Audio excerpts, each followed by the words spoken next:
Hello everyone, स्वागत है आपका एजुकेशनल मॉक यूट्यूब चैनल में। आज हम उत्तराखंड के यूके ट्रिपल एस सी के पीवाईक्यू सीरीज की जो लेक्चर सीरीज हमारी चल रही थी उसी का लेक्चर नंबर 5 करने जा रहे हैं। अभी तक हम 4 लेक्चर कर चुके हैं, जिसमें हम हर लेक्चर में 10 क्वेश्चन प्लस उसके ऑप्शंस के अकॉर्डिंग हम डिस्कशन करते हैं, जिसमें हम इम्पोर्टेंट जो भी फैक्ट होते हैं क्वेश्चन के साथ साथ उसके ऑप्शंस के रिलेटेड वो सारे हम डिस्कस करते हुए चलते हैं। ये आपके आगामी एग्जाम के लिए बहुत ज़्यादा इंपॉर्टेंट होने वाले हैं। तो ये आपके आगामी उत्तराखंड के जो भी एग्जाम आने वाले हैं, चाहे वीडियो, वीपीडीओ, पटवारी, पुलिस, कनिष्ठ सहायक, ग्रुप सी के जितने भी एग्जाम हैं उसके लिए आपके रेलेवेंट होने वाले हैं। साथ ही है तो ये स्पेशली मैंने यूके ट्रिपल एस सी के क्वेश्चन इसमें रख रखे हैं, लेकिन ये आपके यूके पीएससी में भी हेल्पफुल होने वाले हैं। तो अगर आपने अभी तक पिछले लेक्चर्स नहीं देखे हैं तो वो आप देख लीजिए। और इसमें हम उत्तराखंड स्पेसिफिक हम क्वेश्चंस करते हैं, जिसमें उत्तराखंड से रिलेटेड जो क्वेश्चंस पूछे जाते हैं उनको हम डिस्कस करते हैं। तो आज के लेक्चर की शुरुआत करते हैं आज के पहले क्वेश्चन से। तो आज का पहला क्वेश्चन है, सदाव्रत शब्द उत्तराखंड के किन मंदिरों से संबंधित है? ठीक है, उत्तराखंड को क्या बोला जाता है? देवभूमि बोला जाता है। यहाँ बहुत सारे मंदिर हैं, तो देखते हैं सदाव्रत किससे संबंधित है। तो सबसे पहला ऑप्शन है हैड़ा खान और लोहा खान। हैड़ा खान जो है, हैड़ा खान बाबा का मंदिर है, ये आपका पड़ता है रानीखेत के पास में। और लोहा खाम ये आपका पड़ता है, हैड़ा खान पड़ता है रानीखेत के पास में, अल्मोड़ा डिस्ट्रिक्ट में। और जो लोहा खाम आता है ये आता है आपका ओखलकांडा ब्लॉक, नैनीताल डिस्ट्रिक्ट में। ठीक है, दूसरा है मनसा देवी और चंडी देवी। मनसा देवी और चंडी देवी ये दोनों के दोनों कहाँ पड़ते हैं? आपके हरिद्वार में पड़ते हैं। ठीक है, हरिद्वार के जो इम्पोर्टेंट जो है, मनसा देवी हरिद्वार की जो अधिष्ठात्री देवी मानी जाती है, और साथ में चंडी देवी। ठीक है, अगला है गंगोत्री, यमुनोत्री और बद्रीनाथ, केदारनाथ। तो इस क्वेश्चन का राइट आंसर है बद्रीनाथ और केदारनाथ को क्या बोला जाता है? सदाव्रत बोला जाता है। ठीक है, इसको याद करने के लिए आप ऐसे याद कर रख सकते हैं, बद्रीनाथ केदारनाथ में काफ़ी ज़्यादा यात्री आते हैं ना, मतलब सदाबहार रहते हैं, वहाँ हमेशा जाते रहते हैं लोग। तो इस तरीके से सदाव्रत, सदाबहार, यानी कि बद्रीनाथ और केदारनाथ। अब इससे रिलेटेड कुछ और फैक्ट देखते हैं। अब जैसे यहाँ पे चार धाम के बारे में डिस्कशन आ गया है, तो चार धाम हमारा रेल प्रोजेक्ट भी चल रहा है और सड़क प्रोजेक्ट भी चल रहा है, तो उसके बारे में डिस्कशन देख लेते हैं। तो चार धाम में सबसे पहले ये उत्तराखंड का मैप है, इसमें आपका क्या है, ये हो गया यमुनोत्री, गंगोत्री, केदारनाथ और बद्रीनाथ। तो सबसे पहले तो इनकी हाइट सी लेवल से हाइट कितनी है? यमुनोत्री की 3293 मीटर, या कहीं 3291 मीटर भी है। इसमें ये लगभग थोड़ा सा अप्रॉक्स रहता है, अलग अलग डेटा अलग अलग बुक में अलग अलग तरीके से दिया गया है। ऐसे केदारनाथ है 3583 मीटर की हाइट पे, गंगोत्री है 3408 मीटर की हाइट पे, और बद्रीनाथ है 3133 मीटर की हाइट पे। जिसमें से यमुनोत्री और गंगोत्री आपके पड़ते हैं उत्तरकाशी में, केदारनाथ पड़ता है आपका रुद्रप्रयाग में, और बद्रीनाथ पड़ता है आपका चमोली में। ठीक है, इसमें से इंपॉर्टेंट फैक्ट क्या है आपके लिए, जो रेल कनेक्टिविटी प्रोजेक्ट चल रहा है उसकी एस्टिमेटेड कॉस्ट कितनी है? लगभग 44,000 करोड़ के आसपास, या 43,000 करोड़ के आसपास बोल सकते हैं। 44,000 करोड़ के आसपास इसकी एस्टिमेटेड कॉस्ट है, किसकी? जो रेल प्रोजेक्ट चल रहा है कहाँ से? ऋषिकेश से कर्णप्रयाग से होते हुए चार धाम। ठीक है, केदारनाथ, बद्रीनाथ, गंगोत्री और यमुनोत्री के लिए। ठीक है, इसमें इस तरीके से 61 टनल बनने वाली हैं, 21 नए स्टेशन बनने वाले हैं। ठीक है, ये सब चीज़ें हैं। और इसमें एक सबसे बड़े रेल सुरंग बनने वाली है, ठीक है, ज्ञानसू से। ठीक है, ये भी फैक्ट है। अच्छा, इसमें कुछ इंपॉर्टेंट चीज़ ये देख लेते हैं, हमारे इसके आसपास के जो नियर बाय एरियाज, ठीक है, जो ये चार धामों के आसपास है। तो यहाँ पे मैंने नीचे जो मैप लगा रखा है इसमें ऑब्जर्व करते हैं। ठीक है, यमुनोत्री के आसपास पड़ता है जानकी चट्टी। कभी कभी इन प्लेसेस के नाम आ जाते हैं, ये कहाँ पड़ता है, तो इसलिए मैं थोड़ा सा बता दे रहा हूँ। जानकी चट्टी पड़ता है यमुनोत्री के आसपास। ठीक है, और हनुमान चट्टी भी पड़ता है यमुनोत्री के आसपास। ये चट्टी वाले ये पड़ते हैं आपके यमुनोत्री के आसपास। इसी तरीके से गंगोत्री के नज़दीक पड़ता है हरसिल, और यहीं अभी जो धराली आपदा आई थी वो भी क्या है, हरसिल और गंगोत्री के बीच में ही है। ठीक है, हरसिल से 2 किलोमीटर डिस्टेंस पे पड़ता है आपका धराली। ठीक है, जहाँ इस बार आपदा आई थी और काफ़ी नुकसान हुआ था। और गंगोत्री से लगभग 17-18 किलोमीटर ऊपर पड़ता है आपका गौमुख, जहाँ से क्या निकलती है, हमारी भागीरथी नदी निकलती है। इसी तरीके से केदारनाथ के आसपास के इलाके हैं, गौरीकुंड फेमस। और इसी तरीके से अच्छा, बद्रीनाथ के आसपास पड़ता है आपका, हाँ, बद्रीनाथ के आसपास पड़ता है जोशीमठ। ठीक है, जोशीमठ हो गया। और बद्रीनाथ के आसपास ही मतलब एक दूसरी पहाड़ी में आपका हेमकुंड भी पड़ता है, हेमकुंड साहिब, ठीक है। हेमकुंड साहिब जो कि है सिख धर्म से संबंधित है और यहाँ लक्ष्मण जी का एक मंदिर भी है, यानी कि हिंदू प्लस सिख धर्म दोनों से संबंधित है। अच्छा, अब ये हमने देख लिया। अब क्वेश्चन में हमारा क्या था, केदारनाथ और बद्रीनाथ के बारे में डिस्कशन था। इन्हीं के बारे में कुछ और फैक्ट देख लेते हैं। तो सबसे पहले केदारनाथ के बारे में, केदारनाथ का जो पुराना नाम है, केदारनाथ का पुराना नाम यानी कि महाभारत में केदारनाथ को क्या बोला गया है, महाभारत के वन पर्व में। क्वेश्चन ऐसा आता है, महाभारत के वन पर्व में केदारनाथ का क्या नाम है, भृंग तुंग, ठीक है। भृंग तुंग बोला गया केदारनाथ को महाभारत के वन पर्व में। अच्छा, इसी का केदारनाथ का क्या पुनर्निर्माण कराया था, केदारनाथ का पुनर्निर्माण किसने कराया था। केदारनाथ का एक्चुअल में जो निर्माण के बारे में बोला जाता है कि ये आदि शंकराचार्य ने कराया था, और इसका पुनर्निर्माण कराया था 18वीं शताब्दी में अहिल्याबाई होलकर जी ने कराया था, ठीक है। 18वीं सदी में होलकर साम्राज्य की एक प्रतापी महारानी थी अहिल्याबाई होलकर, उन्होंने करवाया था, ठीक है। केदारनाथ कौन सी नदी के तट पर है, मंदाकिनी नदी के तट पर, ये तो बेसिक फैक्ट है। अच्छा, केदारनाथ क्या होता है, ठंडों में इनके कपाट बंद हो जाते हैं, तो शरद ऋतु में जो केदारनाथ की उपासना की जाती है, इनकी पूजा की जाती है, कहाँ की जाती है, ऊखी मठ में। इसी तरीके से गंगोत्री का मुखवा में की जाती है, और बद्रीनाथ का जोशीमठ में ओंकारेश्वर मंदिर में, ठीक है। अच्छा, केदारनाथ से रिलेटेड और फैक्ट देख लेते हैं। इसमें इंपॉर्टेंट चीज एक ये आती है, केदारनाथ मंदिर समिति कब बनी थी। केदारनाथ मंदिर समिति बनी थी 1948 में। और इसी से रिलेटेड एक और इंपॉर्टेंट चीज आती है, बद्रीनाथ केदारनाथ मंदिर अधिनियम, ये आया था 1939 में, ठीक है। ये भी इंपॉर्टेंट फैक्ट है इसके साथ में। अच्छा, केदारनाथ में एक इंपॉर्टेंट मेला लगता है, कौन सा, अन्नकूट मेला लगता है कहाँ, केदारनाथ में। अब इसी तरीके से बद्रीनाथ के बारे में भी कुछ फैक्ट देख लेते हैं। बद्रीनाथ किस किस पर्वतों के बीच में है, नर व नारायण पर्वतों के बीच में स्थित है बद्रीनाथ अलकनंदा नदी के तट पर स्थित है। और बद्रीनाथ को सतयुग में बद्रीनाथ का नाम है मुक्ति प्रदा क्षेत्र। सतयुग में बद्रीनाथ को मुक्ति प्रदा क्षेत्र कहा गया है। अच्छा, जैसे केदारनाथ में अन्नकूट महोत्सव होता है, वैसे बद्रीनाथ में कड़ाई उत्सव मनाया जाता है।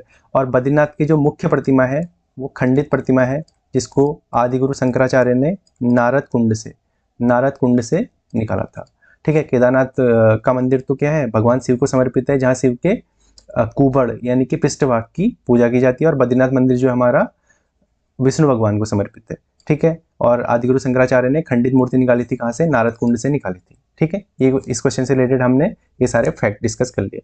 अगला क्वेश्चन देखते हैं, उत्तराखंड में समान नागरिक संहिता समिति के अध्यक्ष कौन थे। मोस्ट इंपोर्टेंट क्वेश्चन, इससे आपके एग्जाम में क्वेश्चन बनने ही बनने। समान नागरिक संहिता बहुत ज़्यादा की न्यूज में है, ठीक है, और ये काफ़ी इंपॉर्टेंट है। उत्तराखंड क्या है, आज़ादी के बाद से पहला ऐसा राज्य बन गया जिसने समान नागरिक संहिता लागू करी है। कब लागू करी है, 2025 में। और कौन सी तारीख से लागू करी है, ये भी क्वेश्चन बन जाता है, 27 जनवरी से, रिपब्लिक डे के अगले दिन से 27 जनवरी से समान नागरिक संहिता उत्तराखंड में लागू की गई है, ठीक है। अच्छा, क्वेश्चन क्या पूछा जाता है, आज़ादी के पहले गोवा में लागू की गई थी समान नागरिक संहिता, लेकिन वो क्या थी, पुर्तगाली अधिनियम के अंतर्गत थी। लेकिन अगर उत्तर भारत में बोला जाए तो उत्तराखंड में ही पहली समान नागरिक संहिता लागू की गई। इस समिति के जो अध्यक्ष थे ये कौन थे, सेवानिवृत्त रंजना प्रकाश देसाई जी, ठीक है। रंजना प्रकाश देसाई जी इसके विशेषज्ञ समिति के अध्यक्ष थे। अब इससे रिलेटेड फैक्ट, सबसे पहले तो समान नागरिक संहिता यानी कि यूसीसी संविधान के कौन से आर्टिकल में है, अनुच्छेद 44 में भाग 4 में, ठीक है। भाग 4 में, जिसके अंदर क्या है हमारा डीपीएसपी यानी कि नीति निदेशक तत्व के बारे में दिया गया है। तो अनुच्छेद 44 में यूसीसी के बारे में दिया गया, समान नागरिक संहिता के बारे में। अब उत्तराखंड के रिस्पेक्ट में इसको डिस्कस करते हैं। तो उत्तराखंड में जो विशेषज्ञ समिति बनाई थी वो किसकी अध्यक्षता में बनाई थी, रंजना प्रकाश देसाई की अध्यक्षता में बनाई गई थी। कब बनाई गई थी, इसमें हर डेट और हर डेटा इंपॉर्टेंट है। 27 मई 2022 को विशेषज्ञ समिति बनाई थी, किसकी अध्यक्षता में, रंजना प्रकाश देसाई की अध्यक्षता में। दूसरा इंपॉर्टेंट फैक्ट, इसने रिपोर्ट तैयार करी थी, इसने 1.5-2 साल में रिपोर्ट तैयार करके फरवरी 2024 में रिपोर्ट तैयार करके दे दी थी। रिपोर्ट जैसे तैयार हुई तो उसे विधानसभा में रखा गया, तो विधानसभा से पास कब हुई ये डेट पूछी जाएगी। तो ये क्या है, 7 फरवरी 2024 को। जैसे ही विधानसभा से पास हुई तो क्या होता है, किसी भी एक्ट को, अधिनियम बनाने के लिए क्या होता है, राष्ट्रपति की अनुमति जरूरी होती है। तो राष्ट्रपति ने इसको स्वीकृत करा, कब करा, 12 मार्च 2024 को। 2024 में राष्ट्रपति ने स्वीकृत कर दिया, बस इसको अधिनियम अब बन चुका है। ठीक है, 12 मार्च 2024 से अधिनियम बन चुका है। अब इसे लागू करना है। अब लागू कब किया, लागू किया आपका इसी साल 27 जनवरी 2025 से लागू हो गई, समान नागरिक संहिता लागू हो चुकी है। ठीक है, अब समान नागरिक संहिता से और इम्पोर्टेंट फैक्ट इसमें क्या क्या चीज़ें हैं वो भी थोड़ा सा डिस्कस कर लेते हैं, क्योंकि इससे क्वेश्चन बनना ही बनना है, डायरेक्टली चाहे इनडायरेक्टली। ठीक है, तो समान नागरिक संहिता में क्या है, अधिनियम तो 2024 का है लेकिन लागू हुआ है 27 जनवरी 2025 से। तो इसमें क्या क्या कर सकते हैं, विवाह का पंजीकरण, पंजीकृत विवाह की स्वीकृति, विवाह विच्छेद यानी कि तलाक के बारे में। समान नागरिक संहिता में क्या है कि कोई भी धर्म हो, चाहे हिंदू, मुस्लिम, सिख, ईसाई, कोई भी धर्म हो, सबके लिए क्या होगा, एक जैसा कानून होगा। लेकिन इसमें एक इंपॉर्टेंट चीज़ ये आपको याद रखनी, इसमें अनुसूचित जो जनजातियां हैं उनको अभी बाहर रखा गया है। ठीक है, अच्छा, इसमें लिव इन रिलेशनशिप का भी पंजीकरण के लिए, अगर कोई 6 महीने तक डिक्लेयर नहीं करता है लिव इन रिलेशनशिप तो उसको सजा का प्रावधान है। ठीक है, सजा के प्रावधान भी है इसमें। लिव इन रिलेशन की समाप्ति के लिए भी आप इसमें आप रजिस्टर करा सकते हैं, और इसमें उत्तराधिकार के बारे में भी आप रजिस्टर करा सकते हैं। ठीक है, तो ये सब चीज़ें हैं समान नागरिक संहिता के बारे में। इसको आप मोस्ट इंपोर्टेंट कंसिडर करके चलिए, एग्जाम में इससे डायरेक्ट और इनडायरेक्ट क्वेश्चन बनने ही बनने हैं। ठीक है, क्योंकि ये बहुत इंपॉर्टेंट चीज़ है। इसी की वजह से जो सीएम, उत्तराखंड के जो सीएम है पुष्कर सिंह धामी, उनको मोस्ट पावरफुल पर्सन की लिस्ट में भी इंक्लूड कर दिया गया था। ठीक है, अगला क्वेश्चन देखते हैं। उत्तराखंड में आपदा प्रबंधन का प्रथम अभिनव प्रयास करने का श्रेय निम्न में से किस कमिश्नर को जाता है। उत्तराखंड में आपदा प्रबंधन, उत्तराखंड क्या है, आपदा से प्रभावित रहता है हमेशा से ही। ठीक है, तो किस कमिश्नर ने उत्तराखंड को आपदा प्रबंधन अधिनियम के बारे में, आपदा प्रबंधन के बारे में प्रयास करे थे, तो उसके बारे में डिस्कस करते हैं। तो उत्तराखंड के कमिश्नर, उत्तराखंड में बेसिकली अंग्रेज कब से, 1815 से अंग्रेजों का शासन शुरू हो गया था, जब से गोरखाओं को हराया था। ठीक है, तो इसमें जो आपदा प्रबंधन का प्रयास किसने करा था, हेनरी रैमजे ने करा था। हेनरी रैमजे, इन्हीं को रामजी भी बोला जाता है। अच्छा, अब अगर कमिश्नरों के बारे में बात करें तो हेनरी रैमजे कौन से नंबर के कमिश्नर थे, 6 नंबर के कमिश्नर थे। तो इनसे पहले भी रहे होंगे। तो फर्स्ट कमिश्नर कौन थे, गार्डनर। सेकंड कौन थे, ट्रेल। थर्ड कौन थे, गोबान। फोर्थ, गोबान के बाद आते हैं आपके लुसिंगटन के बाद आते हैं आपके बैटन। ठीक है, लुसिंगटन के बाद आते हैं बैटन, और उसके बाद 6 नंबर के हैं हेनरी रैमजे। अब हेनरी रैमजे को बोला जाता है कुमाऊं का बेताज बादशाह, और हेनरी रैमजे से रिलेटेड बहुत सारे फैक्ट आपके लिए इंपॉर्टेंट होने वाले हैं। ठीक है, तो इसमें देखो, अगर ट्रेल हो गए 2 नंबर के, गार्डनर होंगे 1st नंबर के, बैटन हो गए 5th नंबर के। ठीक है, ये भी आपको सीक्वेंस याद रखना है, 5-6 तक सीक्वेंस याद रख लो तो इंपॉर्टेंट है। ठीक है, शुरू के पूछे जाते हैं, इनका सीक्वेंस भी पूछा जाता है। तो रैमजे के बारे में सबसे पहले तो ये कब बने थे और कब से कब तक रहे थे। ये काफ़ी लंबे समय तक रहे थे, 1856 से 1884 तक, और इनके समय में बहुत सारे इंपॉर्टेंट चीज़ें भी हुई थी। अच्छा, इनसे रिलेटेड कुछ फैक्ट ये है कि सबसे पहले तो ये कहाँ के निवासी थे, ये भी क्वेश्चन पूछा जाता है। ये स्कॉटलैंड के निवासी थे। ठीक है, स्कॉटलैंड वेल्स को मिला के आपका इंग्लैंड बनता है। ठीक है, तो स्कॉटलैंड के निवासी थे। और ये जो भारत के गवर्नर थे, कौन,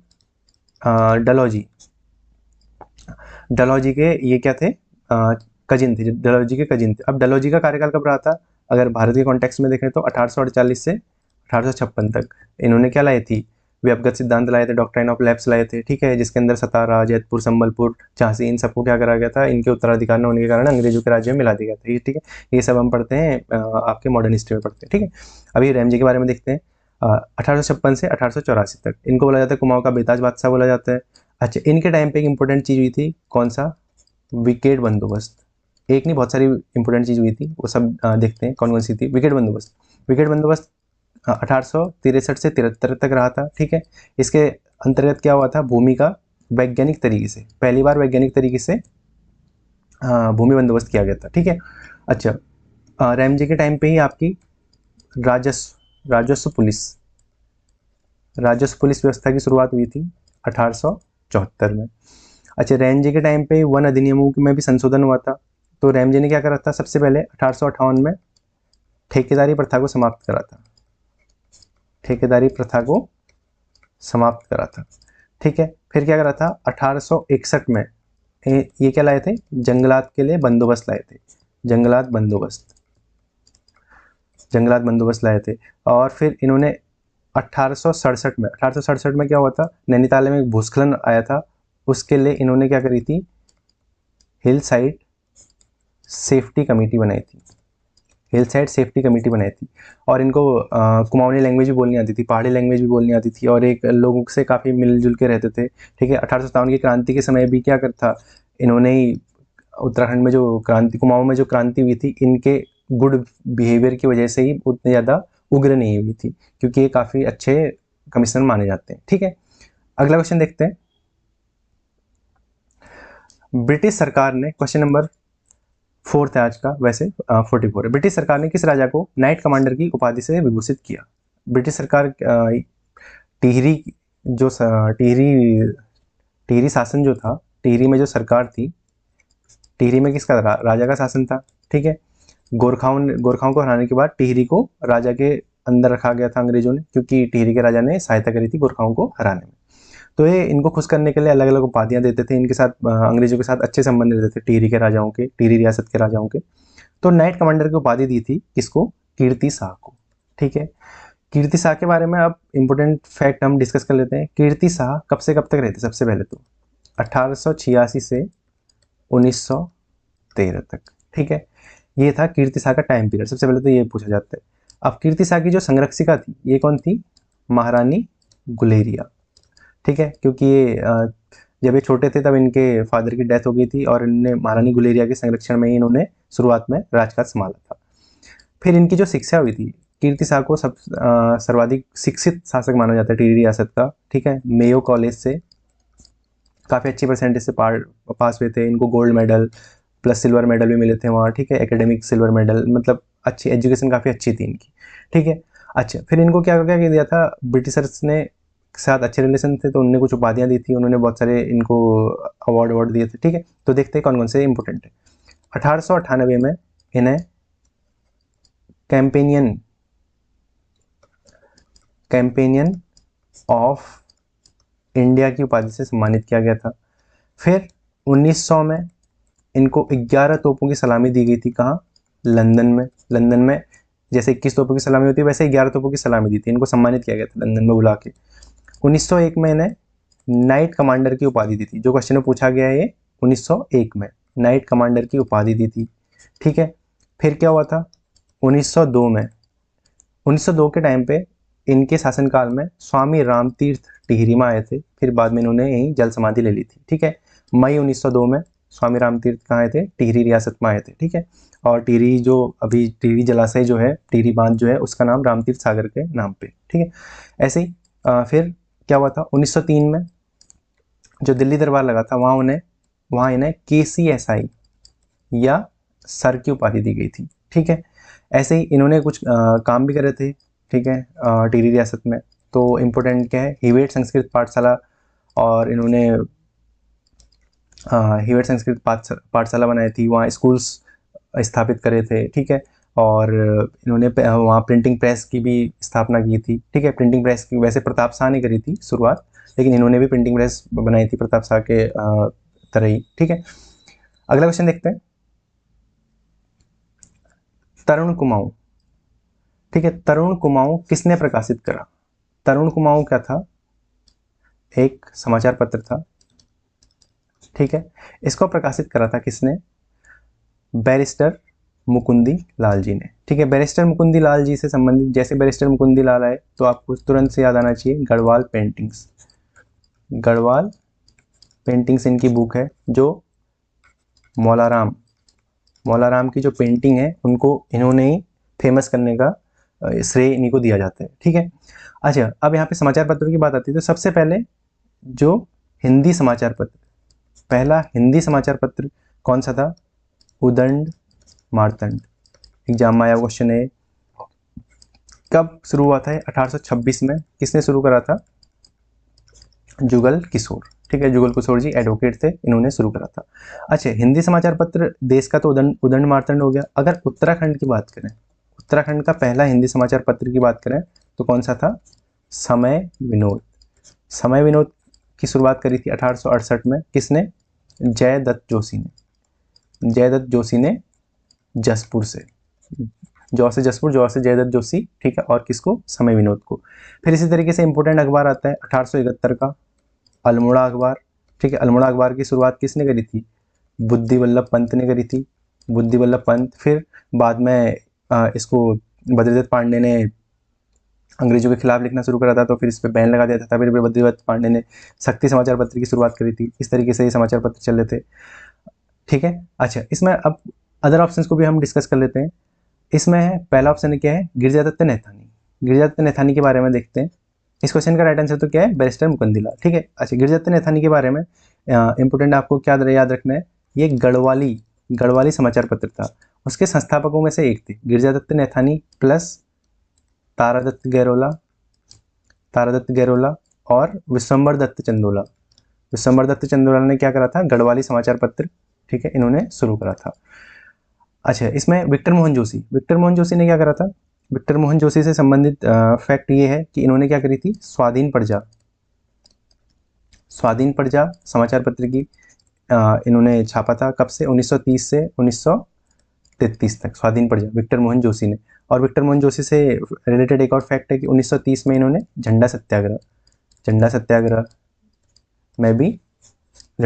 की भी शुरुआत करी थी। ठीक है, और जो ये तारादत्त गैरोला है, एक तो क्या है? गढ़वाली समाचार पत्र से संबंधित है। दूसरा तारादत्त गैरोला, इससे पिछला क्वेश्चन हमने देखा था ना, कीर्ति शाह के क्या थे?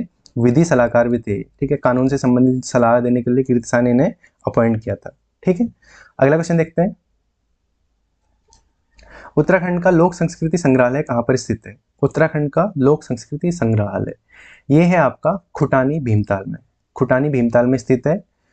अच्छा, लोक संस्कृति संग्रहालय से संबंधित तथ्य ये आता है कि इसकी स्थापना का श्रेय किसे दिया जाता है? यशोधर मठपाल ने यहाँ उत्तराखंड की लोक संस्कृति से संबंधित जो भी बोल सकते हैं बुक्स हैं या उनको संग्रहित करने का कार्य किया था। कब करी थी इसकी शुरुआत? 1983 में। किसके द्वारा? यशोधर मठपाल जी के द्वारा। इसी तरीके से एक और संग्रहालय आपको याद रखना चाहिए, पंडित जी.बी. पंत राजकीय संग्रहालय। ये है आपका अल्मोड़ा में। पंडित जी.बी. पंत राजकीय संग्रहालय, इसकी स्थापना हुई थी 1979 में। और उत्तराखंड लोक संस्कृति संग्रहालय खुटानी नाला भीमताल में, इसकी यशोधर मठपाल ने 1983 में। अगला क्वेश्चन देखते हैं। चंडी प्रसाद भट्ट निम्नलिखित में से किस पुरस्कार के प्राप्त करते हैं? चंडी प्रसाद भट्ट जैसे ही नाम आपको याद आता है तुरंत से आपको क्या याद आना चाहिए? Ramon Magsaysay. एशिया का नोबेल बोला जाता है। रेमन मैग्सेसे पुरस्कार मिला था इन्हें। कब मिला था? 1982 में। इस क्वेश्चन का राइट आंसर क्या है? Ramon Magsaysay award. अच्छा, इनसे रिलेटेड और भी फैक्ट हैं। 1982 में इनको रेमन मैग्सेसे मिला था। 1986 में इन्हें पद्मश्री मिला था। ठीक है, फिर ऐसे ही 2005 में जाके इन्हें पद्म भूषण भी दिया गया था। फिर इन्हें इंदिरा गांधी शांति पुरस्कार ये भी दिया गया था। ठीक है, अच्छा, इनसे इंपॉर्टेंट चीज एक तो ये आती है, दसौली ग्राम स्वराज मंडल की स्थापना करी थी इन्होंने 1964 में। एग्जाम में आया क्वेश्चन है, दसौली ग्राम स्वराज मंडल की स्थापना 1964 में किसने करी थी? चंडी प्रसाद भट्ट ने करी थी। अच्छा, इनका चिपको आंदोलन में भी बहुत ज़्यादा इंपॉर्टेंट योगदान है। चिपको आंदोलन के लिए इन्होंने क्या कराया था? डालियों का दगड़िया एक संगठन बनाया था, जिसके थ्रू इन्होंने चिपको आंदोलन, जो गौरा देवी थी उनको समर्थन दिया था। यानी कि चिपको आंदोलन जो 70 के दशक में काफ़ी इंपॉर्टेंट था, उसमें इनका काफ़ी ज़्यादा योगदान था। ठीक है, अगला क्वेश्चन देखते हैं। निम्नलिखित में से कौन सा पुरुषों द्वारा किया जाने वाला उत्तराखंड का एक कलाबाजी वाला लोक नृत्य है? पुरुषों द्वारा किया जाने वाला और कलाबाजी लोक नृत्य की जैसे बात आएगी तुरंत से आपको क्या टिक कर देना? लंगवीर नृत्य क्या होता है? खंबे पे चढ़कर किया जाता है। ठीक है, ऐसे पुरुषों द्वारा एक और इंपोर्टेंट नृत्य होता है, कौन सा? तांदी नृत्य। ठीक है, ये आपका उत्तरकाशी के जौनपुर वाले इलाके में किया जाता है तांदी नृत्य। ठीक है, ऐसे ही नृत्य की बात आएगी तो चौफला नृत्य इम्पोर्टेंट नृत्य है जिसको असम के बिहू और गुजरात के गरबा के समान माना जाता है। असम के बिहू और गुजरात के गरबा के समान माना जाता है किसको? चौपड़ा नृत्य को। ऐसे ही छोलिया नृत्य, छोलिया नृत्य क्या है? कुमाऊं का महत्वपूर्ण नृत्य है, ठीक है। एक तरीका युद्ध नृत्य भी है और आजकल तो शादी बारात में भी इसका यूज किया जाता है, ठीक है। ये हो गया। अगला क्वेश्चन देखते हैं, फूलदेई पर्व किस माह से मनाना प्रारंभ किया जाता है? फूलदेई पर्व, इसी को क्या बोला जाता है? फूल संक्रांत, फूल संक्रांत भी बोला जाता है। ये मनाया जाता है आपका चैत्र के महीने में। चैत्र के महीने में फूल खिलते हैं ना, उसी से रिलेटेड है फूलदेई पर्व। इसके लिए अलग अलग तरीके से मनाया जाता है। कुछ लोग 7 दिन तक मनाते हैं, कुछ लोग 15 दिन मनाते हैं, 7 दिन, 15 दिन, 30 दिन, कुछ लोग पूरे महीने भर फूलदेई मनाते हैं। इसमें छोटे छोटे बच्चियाँ, बालिकाएं क्या होती हैं, घर घर जाके फूलदेई गाना गाती हैं, ठीक है। इस तरीके से होता है, और फूल चढ़ाती हैं मंदिर के, घर की देली में, मंदिर में, ठीक है। इस तरीके से ये त्यौहार मनाया जाता है। अब क्वेश्चन किस तरीके से पूछा जा रहा है, किस माह में मनाया जाता है, कौन सा माह? अब देखो, जो हिंदू कैलेंडर है उसके अकॉर्डिंग क्वेश्चन पूछे जा रहे हैं, चैत्र माह में। ऐसे ही एक और त्यौहार होता है उत्तराखंड का, बिखौती त्यौहार। इसी को क्या बोलते हैं? विषुवत संक्रांति। जैसे मकर संक्रांति होती है ना, मकर संक्रांति होती है कब? आपके जनवरी के टाइम पे। ऐसे विषुवत संक्रांति होती है आपकी वैसाख में, ठीक है। वैसाख में होती है विषुवत संक्रांति। बिखौती कब मनाया जाता है? वैसाख माह में, ठीक है। जो हिंदू कैलेंडर के त्यौहार माह है, ठीक है। ऐसे ही हरेला त्यौहार, इंपॉर्टेंट त्यौहार, हरेला त्यौहार, ये कब मनाया जाता है? सावन के महीने में मनाया जाता है, सावन के माह में मनाया जाता है। ऐसे एक क्वेश्चन आया था एग्जाम में, गंगा दशहरा कब मनाया जाता है? ज्येष्ठ माह के 10वीं को मनाया जाता है। गंगा दशहरा मतलब 10वीं तारीख ज्येष्ठ माह में। कौन से माह में मनाया जाता है? ज्येष्ठ माह में। ऐसे ही आता है खतड़ुआ त्यौहार, ठीक है। लक्ष्मीचंद ने क्या करा था, गढ़वाल पे पहली बार जीत जब हुई थी, तो उसके अवसर पर मनाया जाता है आश्विन माह में, ठीक है। आश्विन माह की संक्रांति को मनाया जाता है, ठीक है। आश्विन माह की संक्रांति में ज़्यादातर त्यौहार क्या होते हैं आपके? संक्रांति या पूर्णिमा को मनाए जाते हैं। एक दीपावली का त्यौहार होता है जो अमावस्या को मनाया जाता है। दीपावली जो होता है ये अमावस्या को मनाया जाता है, कार्तिक माह की अमावस्या को मनाया जाता है, ठीक है। तो ये कुछ हिंदू कैलेंडर से रिलेटेड त्यौहार है जो आपको याद होने चाहिए। अगला क्वेश्चन देखते हैं, उत्तराखंड में कुली बेगार प्रथा को कब समाप्त किया गया था? ठीक है, कुली बेगार प्रथा, इसमें क्या होता था, अंग्रेजों ने कुली बेगार प्रथा का काफ़ी मिसयूज करा। इसकी शुरुआत हुई थी कुली बेगार प्रथा की 1815, जब से अंग्रेज आए थे, और कब तक चली थी? 1921 तक। इसमें क्या होता था, उत्तराखंड के लोगों को बेगार यानी कि बिना किसी मजदूरी के काम करवाया जाता था अंग्रेजों द्वारा। उनका बोझा ढोना, उनके लिए खाने की व्यवस्था करना, उनके रहने की व्यवस्था करना, अगर वो किसी गांव में चले जाते तो इस तरीके की इसमें प्रथाएं थी। तो इससे काफ़ी त्रस्त थे, उत्तराखंड की जनता का काफ़ी शोषण किया था, ठीक है। कुमाऊं गढ़वाल दोनों में कुली बेगार प्रथा का काफ़ी मिसयूज किया था अंग्रेजों ने, और इसको समाप्त कब किया था? 1921 में। इससे रिलेटेड एक इम्पोर्टेंट आपको डेट याद होनी चाहिए, 13-14 जनवरी 1921 को किसने? बद्रीदत्त पांडे, हरगोविंद पंत और चिरंजी लाल के नेतृत्व में बागेश्वर में सरयू नदी के तट पर 40,000 स्वतंत्रता सेनानियों ने क्या करा था? कुली बेगार के रजिस्टर को बहाकर कभी कुली बेगार न लेने की शपथ खाई थी, और इस दिन से ही कुली बेगार प्रथा को समाप्त मान लिया गया था, और बाद में इसको एक्ट बना के भी खत्म कर दिया गया था, ठीक है। इसी को गांधी जी ने क्या नाम दिया था? गांधी जी ने इसको क्या नाम दिया था? रक्तहीन क्रांति का नाम दिया था, ठीक है। कुली बेगार प्रथा उत्तराखंड में एक इम्पोर्टेंट आपका टॉपिक है, ठीक है।